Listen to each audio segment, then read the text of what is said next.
Thank you, Emily. A little bit embarrassing there. Great. Well, again, thanks for that introduction. Some of you will have heard elements of this talk before, for which I make no apologies, because I think sometimes it's always good to go back to basics. And others here are here because they want to find out everything from the beginning. So I think sometimes it's good just to take that step back, and I'll be certainly trying to cover a lot of the different things that we've already just been discussing over yesterday, and I think probably quite a lot more today. We're all here, well, maybe not all of us, but certainly a lot of us are here because we're really interested in obviously developing medicines that are safe and effective to use. And any new biological molecule that contains any protein sequence is potentially a risk factor for generating unwanted immune responses against. So we're thinking about drugs, but as I mentioned in my introduction yesterday as well, there are also any kind of proteins such as consumer products, food ingredients, the list goes on, that contain potentially immunologically novel protein content to which we can mount an immune response against. In the context of biological medicines, unwanted immunogenicity ultimately, in the worst case scenario, can result in treatment failure. And obviously what we want to try and do is to understand the risks associated with unwanted immunogenicity from the earliest possible stage, because it's really making those decisions at an early time point is best for everybody's interests, both the developer and the patients. So immunogenicity is driven by a very complex set of factors. This list is not exhaustive, and we need to add codon optimization to it as well. So the factors are both extrinsic and intrinsic. There's sort of two ways that you can look at it. So extrinsic factors are things that we have a little bit less control over, such as the route of administration, how often the medicine is being dosed, what the actual dose is, the patient's own immune system status, whether there's pre-existing anti-drug antibodies, obviously the genetic status of the patient as well, such as HLA type is very important. Some factors we have a bit more control over, not everything, but amino acid sequence is one that we do to a certain degree, but also formulation, and ultimately that leads on to other factors such as aggregation.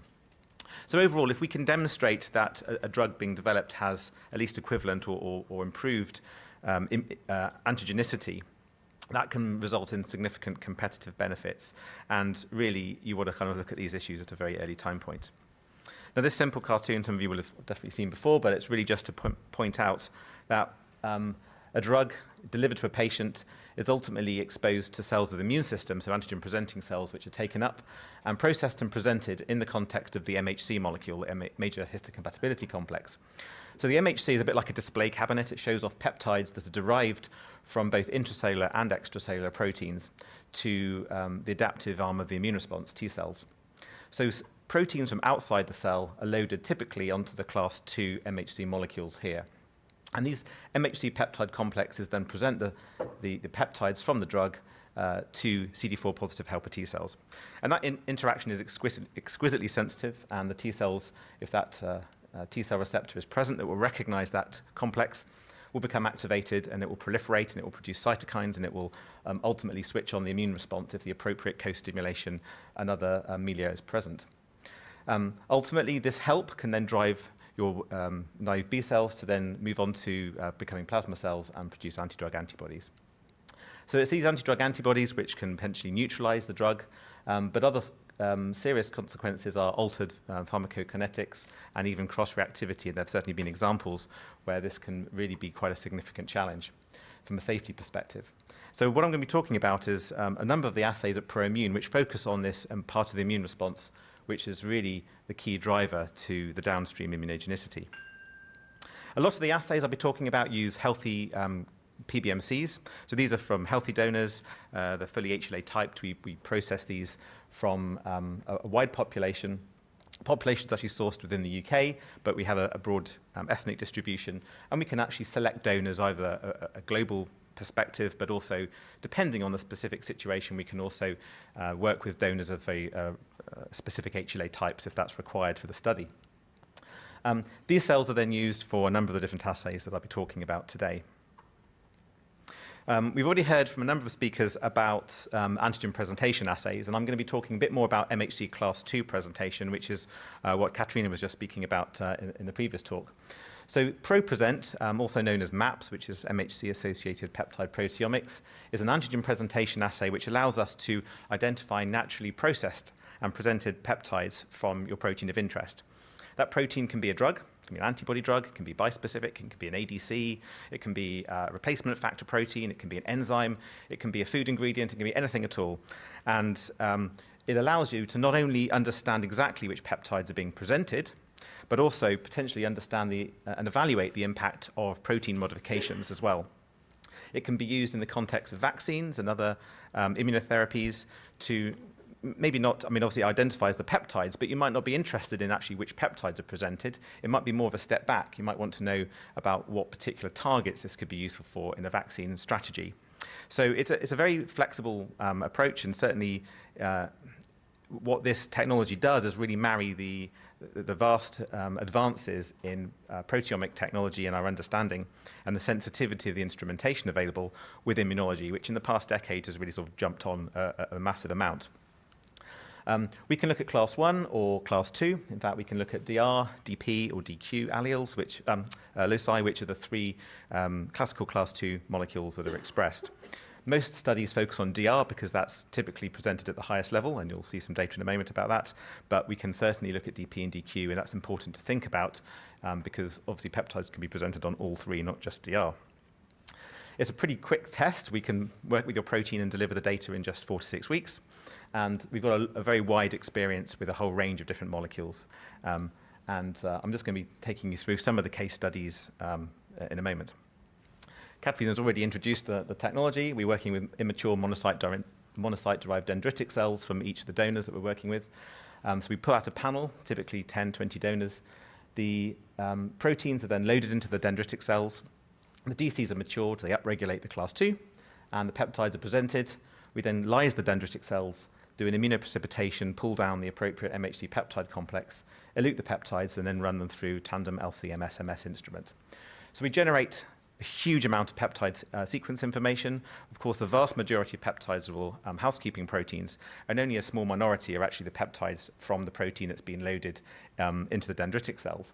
So we perform a lot of QC steps looking at the dendritic cell quality, that the fact they've upregulated MHC class 2, that they've matured appropriately, that the amount of MHC peptide recovery is appropriate too. And then we generate a database, which is the full human proteome. And on top of that, we add in your protein sequence of interest. And we perform analysis to report all the peptides identified from your protein of interest. And an expect value is reported for each of those different peptides, which I'll talk about in a moment.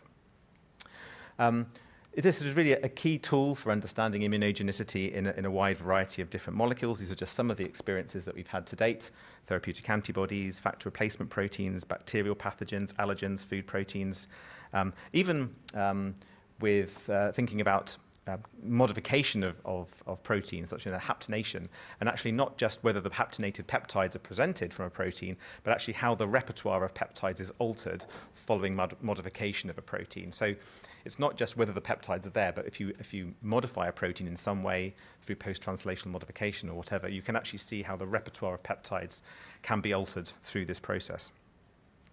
So the first study I'm going to talk about is actually a food case study. This is published by Danone earlier this year, and it just talks a little bit about food allergy. So one of the hypotheses, of course, is that ultimately the problem with food allergies is very significant, and failure to induce oral tolerance can result in food allergies. And in infants less than 3 years old, about 3% of infants under 3 will have a very serious cow's milk protein allergy. And this is known to be driven by certain proteins in the cow's milk. And to get over this, manufacturers for infant feed formulas are working with hydrolyzed milk proteins. So if you think about the intact protein in a regular formula, their other options are to have prevention formulas where you have partial hydrolyzate.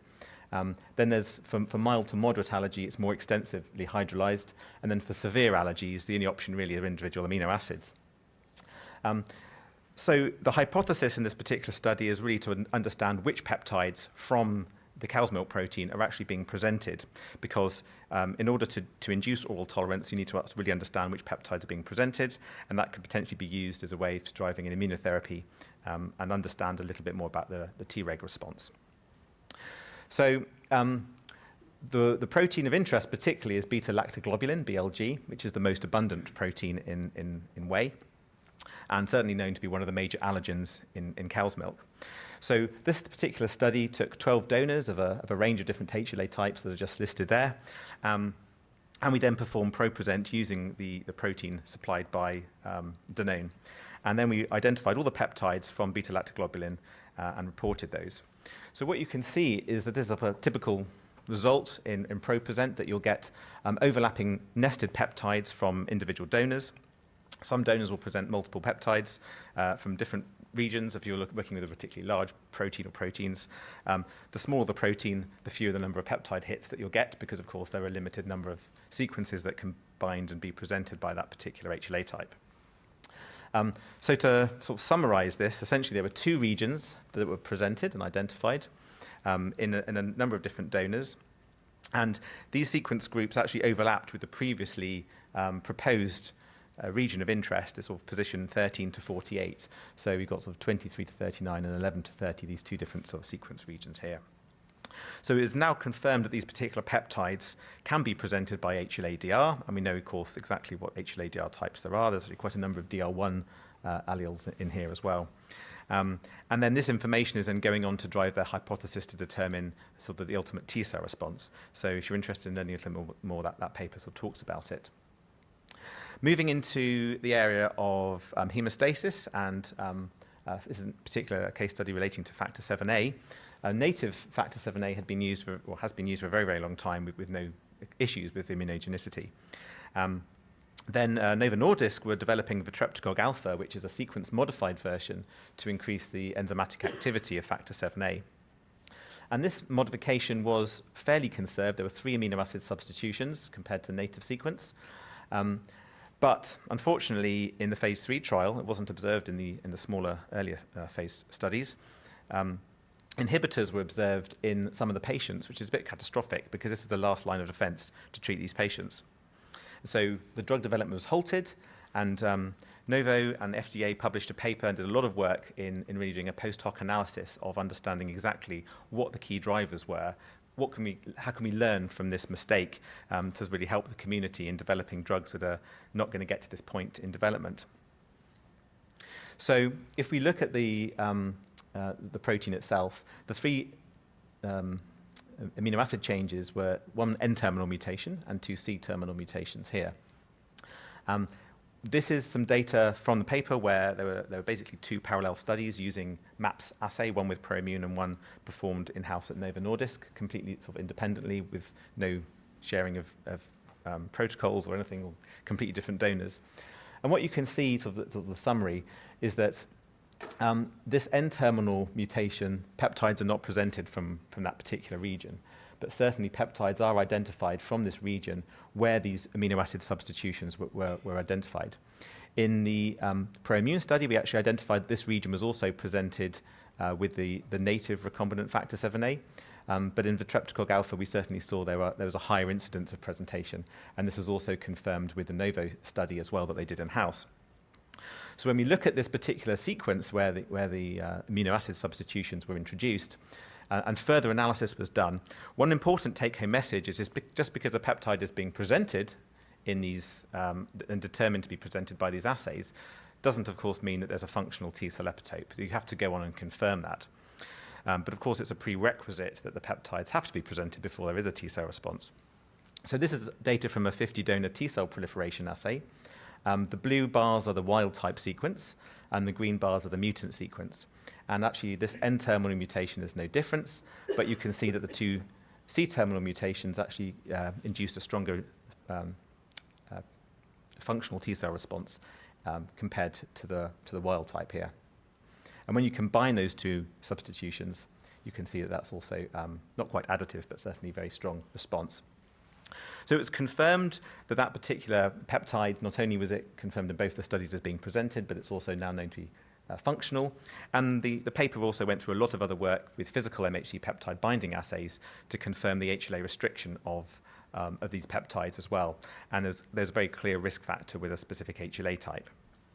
So the summary from the paper actually was that following the introduction of these 3 mutations, 2 out of 3 of them were presented by DR, and actually these 2 bound to a wide range of DR alleles with a very high affinity, and that actually resulted in T-cell activations. So going forward, what can we learn from that? I mean, it's not that you want to necessarily do this full panel of analysis for every molecule that you're taking forward, but certainly we have to be aware that when we're introducing these substitutions, we really need to understand what those risks are and understand them at an early possible stage. And this could have all been done using the preclinical tools that are available to us now. So it's all about a risk management strategy and thinking about when we need to apply this or not.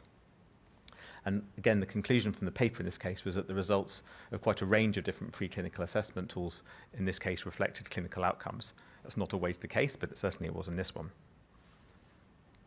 So the next set of data was published earlier this year. It's actually presented at this meeting last year by Dr. Jankowski from the FDA working with Zubin Sorna. And this is looking at factor 8. And this study was really looking at the presentation of peptides from a range of different loci, so DR, DP, and DQ, comparing peptide presentation in both healthy donors versus hemophilia patients. So it's a pretty interesting and seminal study because obviously sourcing a large amount of cells from a hemophilia patient is not the easiest thing to do. So this work was all done in collaboration with CSL Behring and the FDA. And this is just one of the graphs from the paper where we're looking at the healthy donors, the non-hemophilia donors, and HA patients. And this is data from ProPresent looking at the repertoire of peptides that's been presented in this study. We identified peptides across DR, DP, and DQ, and you can see in this graph here that there's by far the largest amount of presentation was on HLA-DR, but DP and DQ then sort of fall off quite a lot.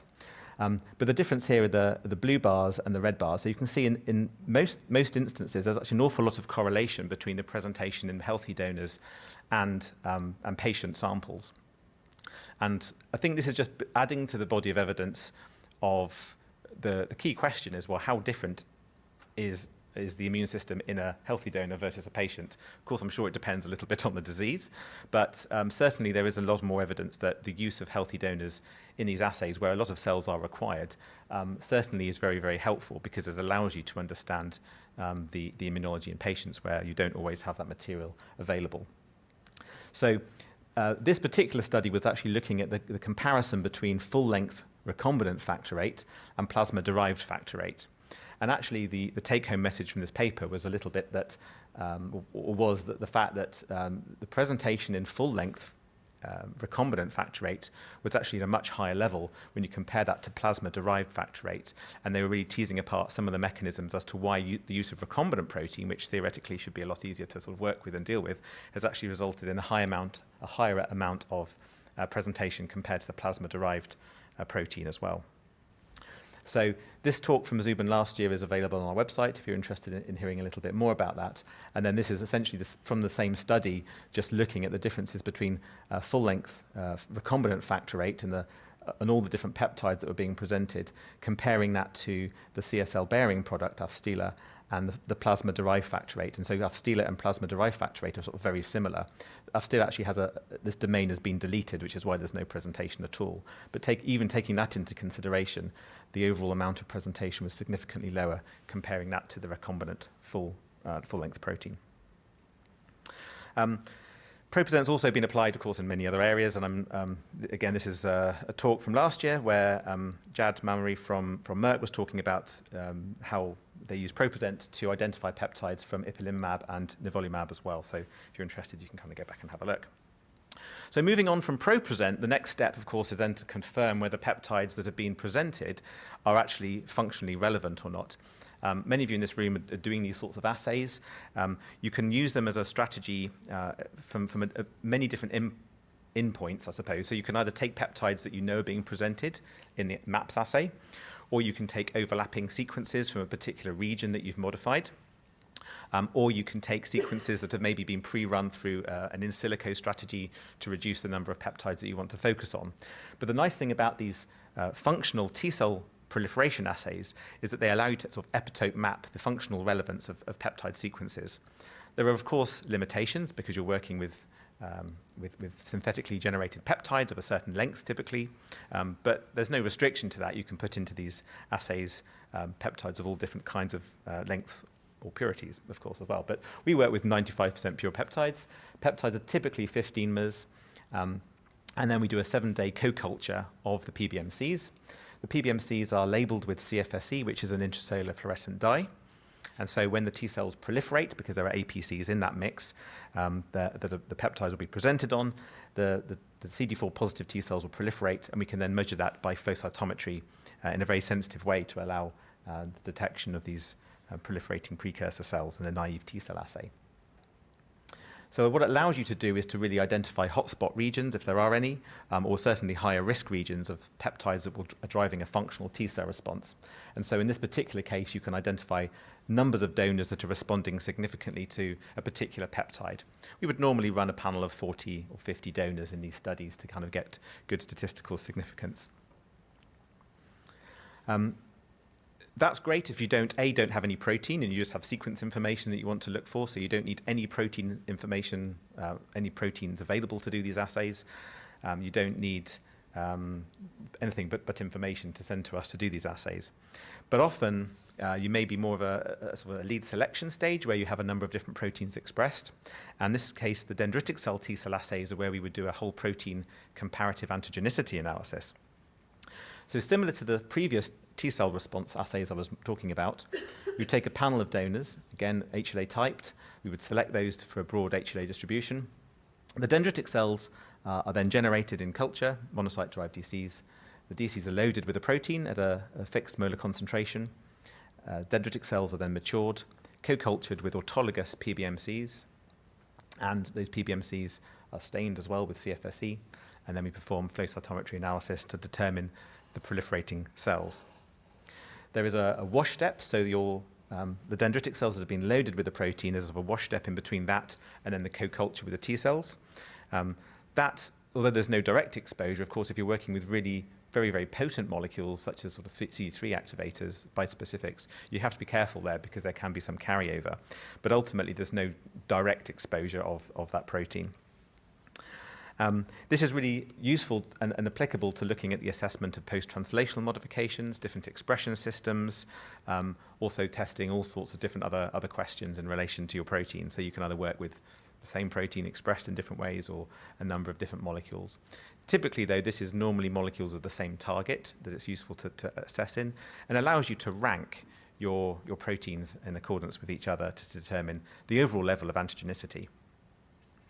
So the dendritic cell T cell assay is what we would normally use for whole proteins because it's very sensitive and allows you to get a very wide dynamic range readout from the assay. So the controls for the assay are normally, we have a media-only control, of course, which everything is compared to, but also just total overriding positive control, assay positive controls. So KLH, keyhole limpet hemocyanin, and tuberculin PPD are the assay controls just to confirm that the donors are responsive. And then we generate a response index for all of these test articles, which is essentially the percentage of donors responding, and we multiply that by the strength of the response. And that's important because it allows us to understand not just if a lot of donors are responding to quite a low level, but also it's a different readout to if you have just a few donors responding very, very strongly. So it allows you to kind of get that granularity of interpretation. So in our case, or in our experience, we typically see that most therapeutic proteins that we've tested in the assay normally score between 0 and 1. It's not an absolute level because obviously every time you run the assay, you're essentially having to work with a different cohort of donors. But over time, you build up a lot of experience as to what the overall risks are here and what the interpretation of these numbers actually means. So it's very helpful to be able to benchmark your proteins from a perspective of understanding what the T cell antigenicity is. This isn't immunogenicity prediction, to point out, because immunogenicity is driven by so many other factors. But this does help you to understand what the T cell antigenicity of your protein is. It's an in vitro assay. You can't overinterpret it, but it's very, very helpful to understand what the differences between these are. So again, there's sort of more one other sort of approach that's been used is also the application of understanding the impact of host cell protein in these cells as well, in these assays. And this is certainly something that Interpol Singh from Teva spoke about as well at a recent meeting here too. One area that's very, very hot at the moment, and we certainly see a lot of questions about it, is cytokine storm. I'm not going to spend a lot of time introducing it, but essentially this is where the application of a drug to a patient, the delivery of a drug to a patient, can induce a very strong immune response as part of your innate immune triggering. There are many different reasons for that. It can be such as tumor lysis syndrome in the context of some cancer therapies. But one of the key risk factors is really understanding if you're delivering your drug into a patient, you really need to understand you're not going to have a large cytokine storm that could be very, very significant consequences for the patient. And FDA guidance is very clear that data from animal studies needs to be supplemented by in vitro assessment of cellular activation, including proliferation and cytokine release in human whole blood, or PBMCs, and that you need to look at a pretty broad panel and include some key cytokines that are associated with cytokine storm. These assays typically require material that's fairly late stage, so you've got some material for your tox batch, you might be doing some animal studies as well, but you really need to understand, well, if I'm going to deliver this to a patient, what are the risks? And so what we do at ProImmune is perform a whole blood, fresh, undiluted whole blood cytokine storm assay, where we take whole blood from healthy volunteers, typically 20 to 30 donors is the sort of number we normally work with. And the blood is drawn into sodium heparin tubes. Obviously, consent is taken first, drawn into sodium heparin tubes, and the blood then is taken straight up into the lab within 1 to 2 hours and is incubated with the test article at a range of concentrations. That range of concentrations will depend on the activity of the drug, so we can obviously amend that accordingly. And we would then incubate that for a period of time, typically like an overnight process, and harvest the plasma the next day, and then perform multiplex cytokine analysis on the plasma samples. So what we're looking at here is the sort of the drug concentration that we're incubating at on the top, 0.1 up to 100 micrograms per mil. On the bottom is the sort of the measured cytokine, and these diamonds are each individual donors that we're measuring. So the empty blocks are essentially considered as being negative, and once they pass this threshold, which is based on 95% of donors being negative for a low response comparator, I'll talk about that in a minute, then it becomes positive. So we can see here that as you increase the concentration of the drug, the more donors become positive, going from sort of 1 on the threshold here to 6 at the top. So this is a study, I guess this is more of like a sample study, but it's not one that you would typically do. You'd normally be looking at maybe just one drug, and comparing that against a low and a high response comparator. So our low response comparator that we would be happy to include for you is Erbitux, cetuximab, and the positive or high response comparator is alemtuzumab, Campath, which is a very strong inducer of cytokine storm. And Campath, of course, has been an approved drug, and that means that it's sort of useful to keep in as a benchmark. But these benchmarks are optional. You don't have to use these. You can have other molecules which may be more appropriate for you. We don't just run antibody drugs in this assay as well. You can really assess a lot of different types of molecule. So if we look at this high response comparator, you can see that even at one of the lower concentrations, pretty much most of the donors are positive. And at the highest concentration, that's certainly the case. Whereas if you look at our low response comparator, most of the samples are right on the baseline. So it allows you to really rank your protein in association with each other and compare them to get a ranking of risk. And this is really the kind of the closest that you can get to doing a clinical trial, I would say, because you're literally taking fresh whole blood out of the arm of an individual, incubating it with the drug, and then just seeing what the response is in regards to cytokine production. And we find it, and our clients find it very, very useful as a way of real risk mitigation to understand how this is going to play out. So it's typically used very, very frequently as part of submissions to the regulatory authorities, both in Europe and the US. And it's a very, very kind of common assay that we're doing. And the nice thing is that we can turn this around in a very short space of time. So from the receipt of your material, this can usually be completed in about 6 weeks, which includes the recruitment of the donors to do the assay, which of course needs to happen before we can actually do the assay because it's a fresh whole blood assay. The last thing that I want to talk about is a little bit different. It's a protein engineering solution called Mutamap.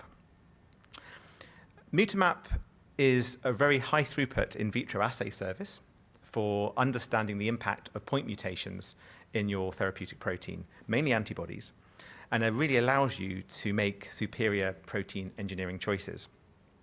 If you think about antibody selection and antibody generation, the process is normally something like this, where you would have a pipeline starting off from right at the very top, where you maybe go through an immunization strategy, you're working with humanized mice, you come up with a lot of candidates of different antibodies. And then there's normally a molecular evolution strategy.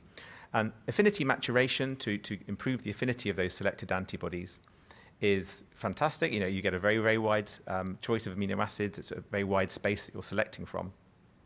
But this process does not really target your strategy. You're not really focusing on the absolute design objectives. It's very much done through a randomized process.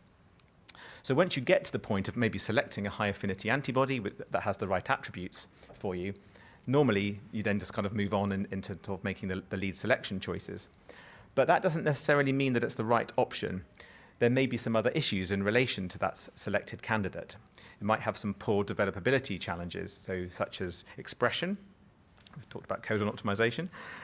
There may be some other challenges, such as the affinity issues themselves may need to be improved. Of course, immunogenicity could also be a big issue. So what do you do at this particular point in time, apart from just kind of keep going down the molecular evolution route until you've hopefully got the right candidate? Well, this is where Mutamap comes into play. And it allows you to really understand the engineering space that you have available to you from your selected candidate. So this is something that's applied late stage and allows you to pick out individual point mutations that will eliminate these developability issues that you've got. How does it work? So what we do is we take your parental sequence, so essentially your lead candidate, and we explore the effect of substituting each and every amino acid at different positions, typically, of course, the CDRs. And we're doing this by expressing all of these different variants as a physical process in a high-throughput in vitro translation strategy, and then determining the affinity of all those candidates in a high-throughput way. So the parental sequence is taken. We perform site-directed mutagenesis to generate all of those different candidates. We then perform in vitro translation, and then we determine the affinity of binding using a high-throughput solution equilibrium titration assay. And then from that, we can then determine the final optimized variant options that you have available to you. So to explain to you a little bit more about the solution equilibrium titration assay, it's an old school assay, immunoassay, which is highly sensitive and particularly well suited for looking at molecules that have a very high affinity interaction to its binding partner. So in this case, all the different variants are generated as SCFV constructs. And what we do is we take the binding partner and it's titrated into a fixed concentration of the SCFV until an equilibrium is reached, at which point the proportion of the free or unbound SCFV is then measured by solid phase immunoassay. Here we've taken Avastin, anti-VEGF antibody, and Lucentis, which is a modified version of Avastin, also anti-VEGF. And what we can see here is that we are able to determine exquisitely the sensitivity of this particular methodology. It's the standard approach that people would use, obviously, to determine affinity of antibody binding partner is going to be SPR, so Biacore. But the disadvantage of that is that you're really relying on the dissociation of the antibody to the binding partner. And when you have a very high affinity interaction, that means it takes a long time. So this is a very, very high throughput way because you're really, the higher the affinity, the more sensitive the assay is. It's actually a brilliant paradigm. And so it means that you can get very, very tight confidence intervals and determination of this approach using this assay. So going back to the case study here, Lucentis has 5 amino acid substitutions when you compare that to Avastin. And when we run Avastin in Mutamap, what we generate is this heat map. So to take you through it, what we have are all the parental sequence down here, or some of the parental sequence down here, not the whole thing. And along the top, we have all the different engineered mutations, one by one. And the color key is red, is essentially no very, very poor affinity or not determined because the expression is very, very low, or it's just a dreadful affinity binding. Orange is essentially 3 times worse than the wild type. Yellow is equivalent to the wild type, and green is 3 times better than the wild type. So you've got a little bit of a heat map going on. And it allows you to see that actually there are some spaces which are really very, very poor at where you can introduce these changes. So for example, if we look at this particular tyrosine position, the only other option, well, actually the only option is to keep it as tyrosine. Any other substitution to any other amino acid actually results in a rapid worsening of the affinity of the overall molecule. So what this does is really open up a space of what the options are for you. So for example, here we have quite a lot of options. The best way of looking at that, and hopefully you can see it, is this is the permissive space. So everything that's yellow, which is basically neutral, you're not affecting affinity, or green, you're actually improving affinity. This is your options available. So by doing this, it means that if you've got any particular issues in a particular position in relation to immunogenicity or developability, maybe that particular amino acid is really affecting the process. This means that you now know exactly what options you've got available to you. And by doing this upstream, well, not upstream, by doing this at the point of lead selection where you've got your final candidate, you're going to mitigate the risks of any downstream challenges that you don't want to face a little bit later on.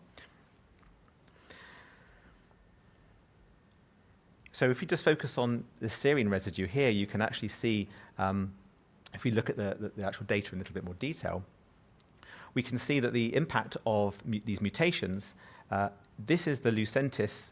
So this is the wild type here. If I point out, this is the Lucentis mutation here. In fact, there was another change, valine, which gave you an improved affinity. But there were also a lot of other changes here which would also have given a neutral affinity. So this is just one of the changes that was made in Lucentis. I don't know why they didn't use this particular valine. Maybe there was another reason. Maybe they didn't know about it. But what this does is really open up the space and allow you to make the right choices very, very quickly. So it obviously includes a quantitative determination of the impact of affinity, allowing you to make these informed protein engineering choices.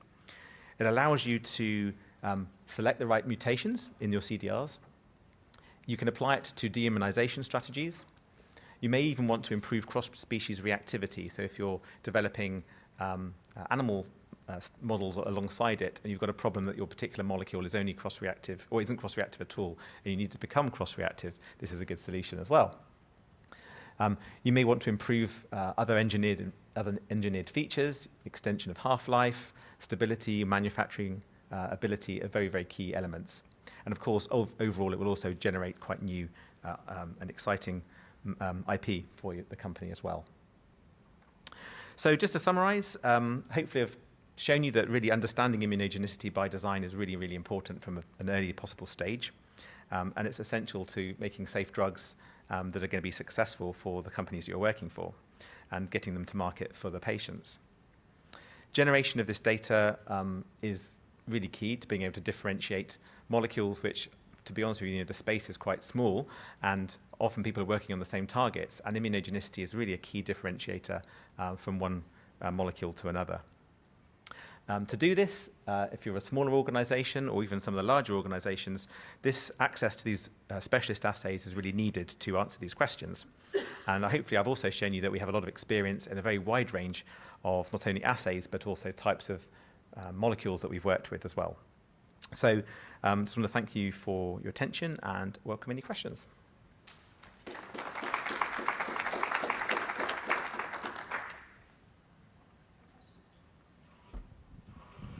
I had a question regarding the pro-present assay. You're using dendritic cells.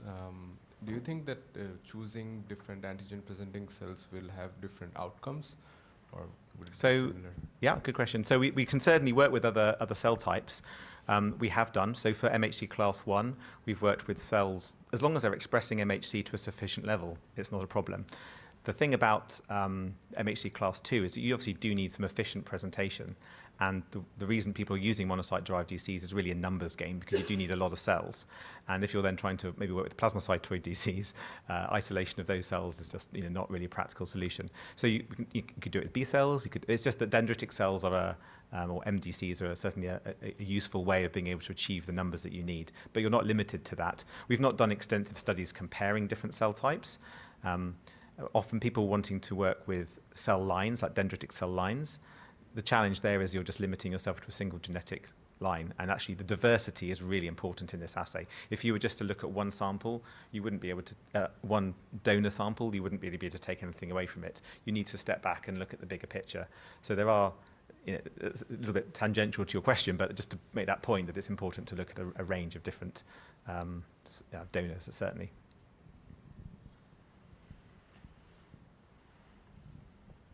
Hi, Jeremy. Really like your talk. Just had a couple of questions. For companies that are developing, for example, bispecifics like T-cell engagers, how would you modulate some of these assays, especially for the immunogenicity #1, as well as the cytokine storm assays? I mean, that will be a given, and obviously, but you should expect a much stronger response. And how would you titrate that? And or would you look at a different cytokine panel, including IL-17 and other cytokines, for example? Yeah, good question. Thank you. So for the cytokine storm, it's not so much of a challenge. We've certainly run a lot of those molecules in that assay, and you can see exactly what's going on. And it's certainly with it, you're not seeing anything crazy going on. I mean, you see, production of cytokines, but it's certainly it's within the normal limits of the assay, and you can very much sort of see exactly what's going on. For the dendritic cell T-cell assays, then there is a potential issue of carryover, because there's always going to be potentially a little bit of material that can activate the PBMCs that you're then adding into the cells afterwards.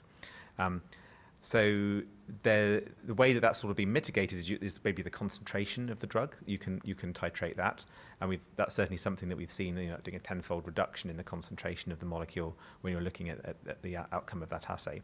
So there are certainly things that you can do to change that. We've actually been working not in the context of bispecifics, but in other very, very active molecules or enzymes, where there's been you have a challenge that actually the enzyme itself can actually act on the cells that you're trying to work with. And in that case, then the solution has been quite elegant. I mean, it's a simple one, but it's inactivation of the enzyme, because you're really looking at the ability of that protein to be naturally processed and presented, and then it's the T-cell epitope content you're interested in. Appreciating that there may be some differences between the conformation and how it's processed of the active protein versus the inactive, but you don't have any other options. You have to just do that. So it's a pragmatic solution at the end of the day for all these things, and it depends a little bit on the target and what you're actually working with. Thank you.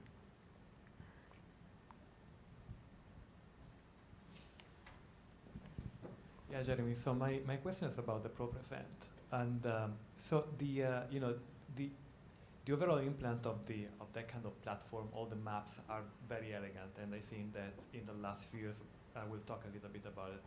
They provided a plethora of data that we can use for many purposes. Yeah. But some of the question we always get from colleagues is how confident you are in terms of false positive and false negatives. And obviously, in a pipeline, that becomes a crucial assay, because then you use the peptides you identified in your T cell, right? Although theoretically you can do the overlapping peptide, span the full protein, but once you have those, you identify those sequences, then you rely on those, you don't pass that. So without going too much into, the details of what you can share, but what's your take on the positive, or what is your experience in terms of, confirming that those peptides are, potentially something you can rely on? Yeah. So I think in regards to false positives, I don't think that's really an issue, because if you identify the peptides, we know that they're present, and of course, through the the analysis of the data, it's very, very clear that those peptides are present. It's very, very sensitive, and you can see that. Do you think there possibly are possible chemical reason in the process that might lead to Okay, I take your point.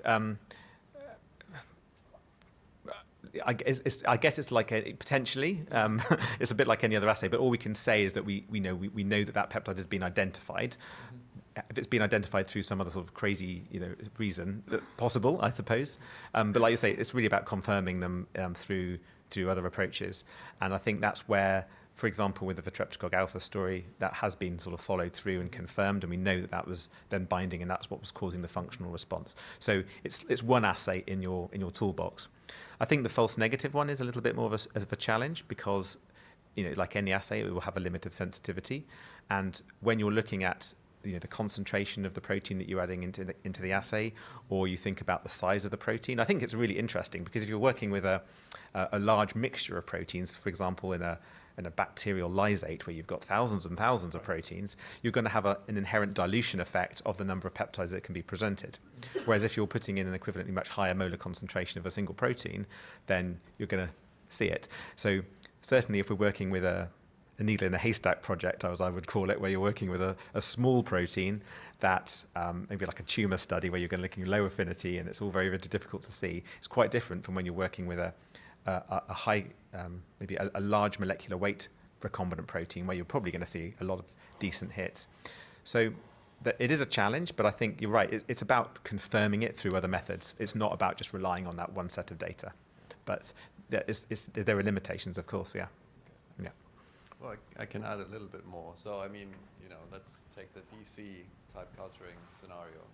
So the mass spec has got its own statistics attached to it. So when you see peptides, then the expect value tells you the likelihood with which that peptide was correctly identified, meaning at least it was there.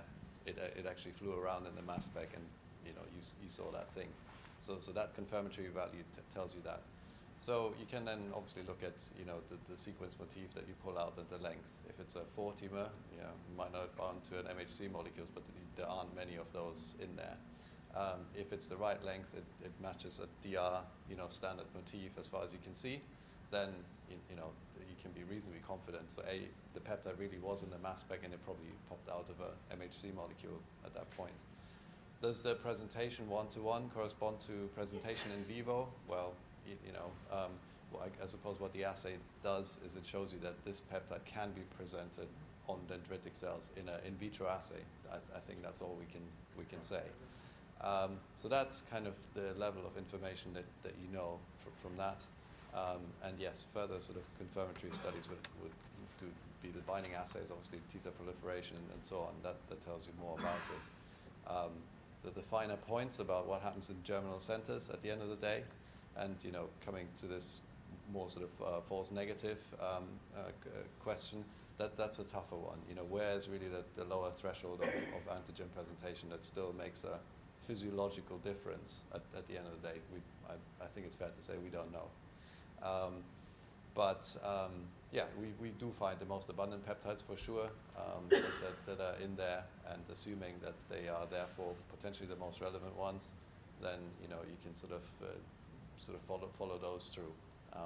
That's sort of where this technology has got to, I would say.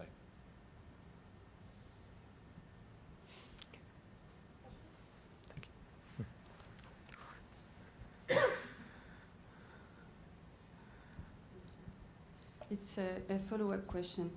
You've done many studies now using the ProPresent assay. Do you have, I don't know how to say that, the rights or permission from all your clients to do some further analysis? My question being, did you look at the average length of the peptide that you detect? That is information, I guess. So let me start answering a question from the top. So no, we can't use the data. The client's data is client's data. So no, that isn't something that we have. But essentially, we've done our own in-house analysis. So we have a database called Presentium. So thank you for introducing that, because it means I can slot it in very nicely. I didn't spike that question. But no, it's basically a database of presented native peptides. So this is particularly useful if you're interested in sort of endogenous proteins. So we've got a huge database of analysis that we've performed on healthy donors, looking at essentially housekeeping proteins, or endogenous proteins, which is quite useful if you're thinking about developing a molecule like an alpha-galactosidase or some sort of replacement therapy, because you then want to know exactly what peptides are presented. And that means we've actually got a huge database from hundreds of donors that we can explore just by somebody asking us. So it's more of a slightly different model, but basically the pro-present has been done and we can look at that. So to answer your question about the length of peptides, yes, we have that information. And yeah, we can kind of go back and have a look at it. But it's it's a great tool, because obviously we have a huge amount of data out there that can be mined based on the different proteins that people are interested in. But some proteins, of course, are going to be at such low levels that you're not going to see them. Others are actually incredibly abundant and very interesting to explore. So if anybody is interested, then actually all we need to know is the accession number of the protein, and we can explore the database for you completely for free. So you've got nothing to lose. And if we get any sort of data from that, we'll give you a free summary report to tell you like how many hits, what the overall parameters are. And then if you're interested in identifying what those are, then we would license that data to you. So yes, that is available. Okay, because the question behind that one was then taking the average length of the peptides that you identify at the surface. Yeah. Can you use this information to design the peptides to go in the PBMC peptide T-cell proliferation assay? Yeah. Because we all use 15 You 15 Ms. Ms, yeah. So we don't. Is it still Yeah, it's accurate fine. to use? It's fine. In short, it's fine. Yeah. Okay. There's no problem with using 15 Ms. There's no sort of massive disparity with with what the literature says and what we're actually doing. No, it's actually right. It's okay. Nick, do you have a? Yeah, so we do look at the sort of data output just, in studies within the same study to look at whether we think things are running okay. And I mean, the peptides that are coming off are typically between, the classical length range. And there have also been publications in terms of what peptide length presentation you expect, let's say, from HLA-DR. So we look to make sure that the majority of the data sort of matches that length spectrum from, 13 to 20 to 25 mer. If you see peptides that are much longer than that, they're possibly sort of bypass peptides or skin proteins. They could come in from sort of handling, from the handling side, but typically you see those at very low levels. So, we make sure that the peptides that we do see are mostly within that correct length range, and also, you can easily follow which ones seem to, follow some kind of HLA-DR binding motif, let's say. So that gives you then, and if they sort of then occur at sort of good enough expect values, then you know that there's been a lot of presentation of peptides that sort of look like the right suspects, right? In terms of how you would sort of translate it as far as design for a T-cell assay is concerned, I mean, you need to somehow standardize your approach, and we feel that the 15-mer approach is still sort of the best happy, optimum for designing peptides to go into, so let's say, overlapping peptide T-cell assays, unless, you have a very specific reason to explore a specific region where you think that there are some presentational issues, and the sort of peptide length or presented peptide length could make a difference, then it may be worth looking at different length peptides. But I would say unless you have a very specific rationale for doing that, then we couldn't say why you would use a 18-mer or 20-mer or 13-mer instead of a 15-mer. So you might as well go with that. Yeah, and from a synthesis point of view, it's easier to produce a 15-mer at 95% and succeed with it within a certain time frame, just in terms of study timing, than doing a 20-mer. So it's practical issues that drive the design there. Okay, thank you.